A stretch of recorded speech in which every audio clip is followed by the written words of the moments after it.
Hi there everyone, this is Joy and welcome back to another Inspiration Friday with Fleur and Joy. If you've watched some of our previous videos, you'll know that Fleur and I really enjoy working with and using crepe paper. And we're going to go back into that love and work with some crepe paper products this month. So what I'm showing you here is if I went diving into my stash to pull out some supplies that I might use. There are two pieces of new in this pile from the Crepe Paper Cute Girl collection. I could not resist the stickers and that rainbow paper.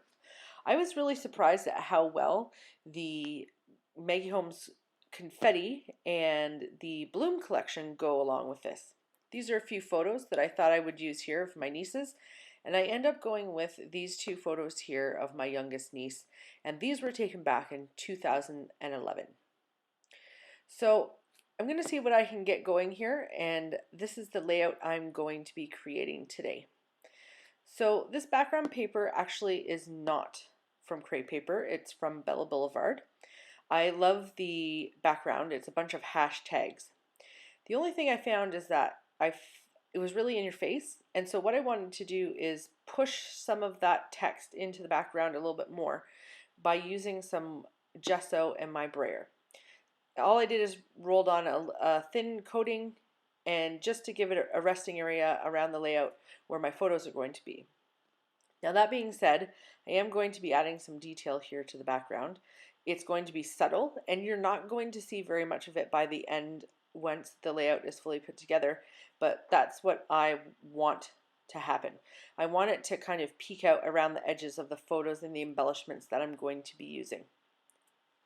Using some archival black ink, and I'm going to be stamping this twice in that area where I applied the gesso.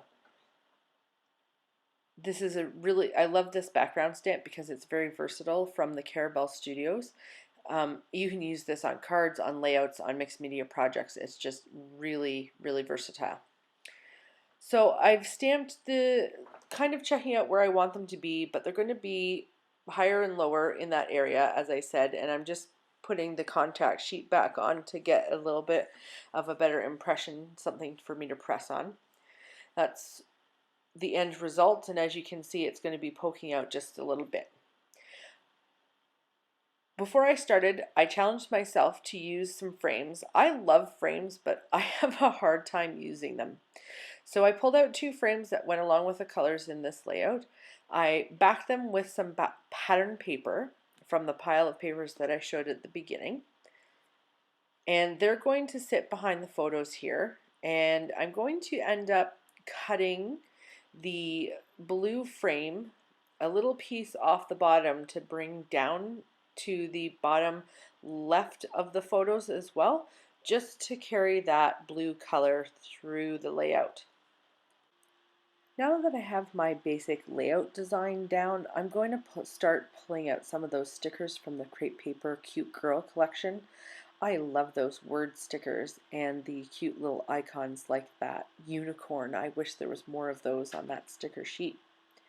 The other thing I'm a little obsessed with is words and text on my layouts and projects.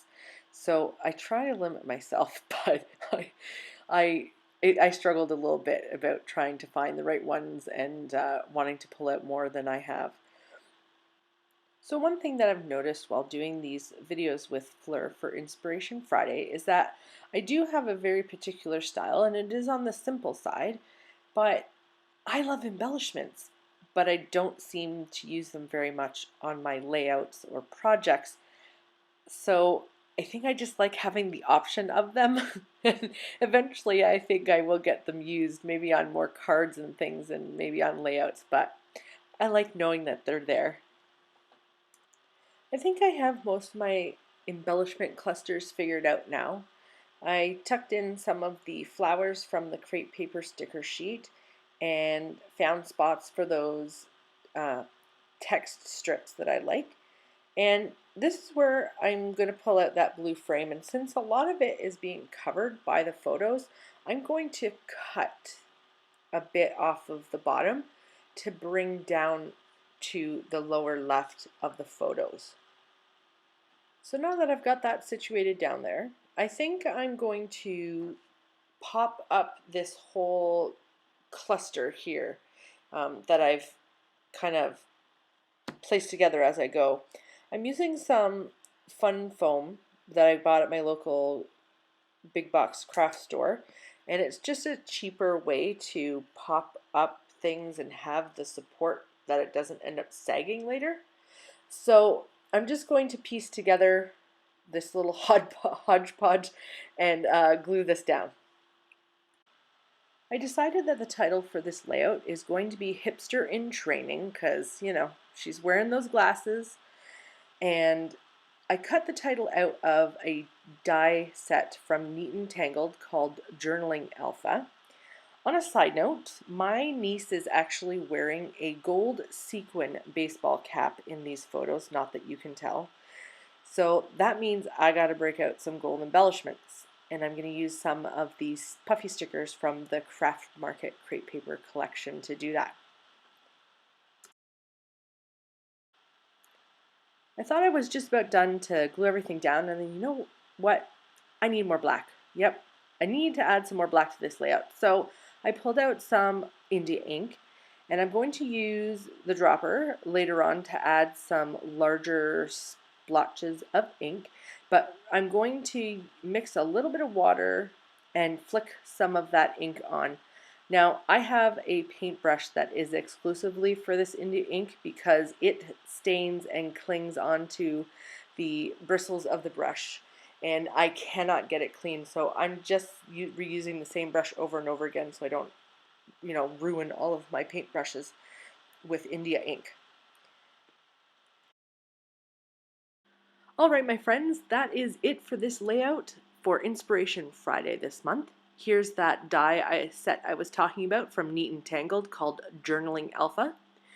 I wanted to remind you to give the video a thumbs up if you liked it, and also that you can visit Fleur's channel by using the link in the description area below to see how she used crepe paper for this month's Friday inspiration.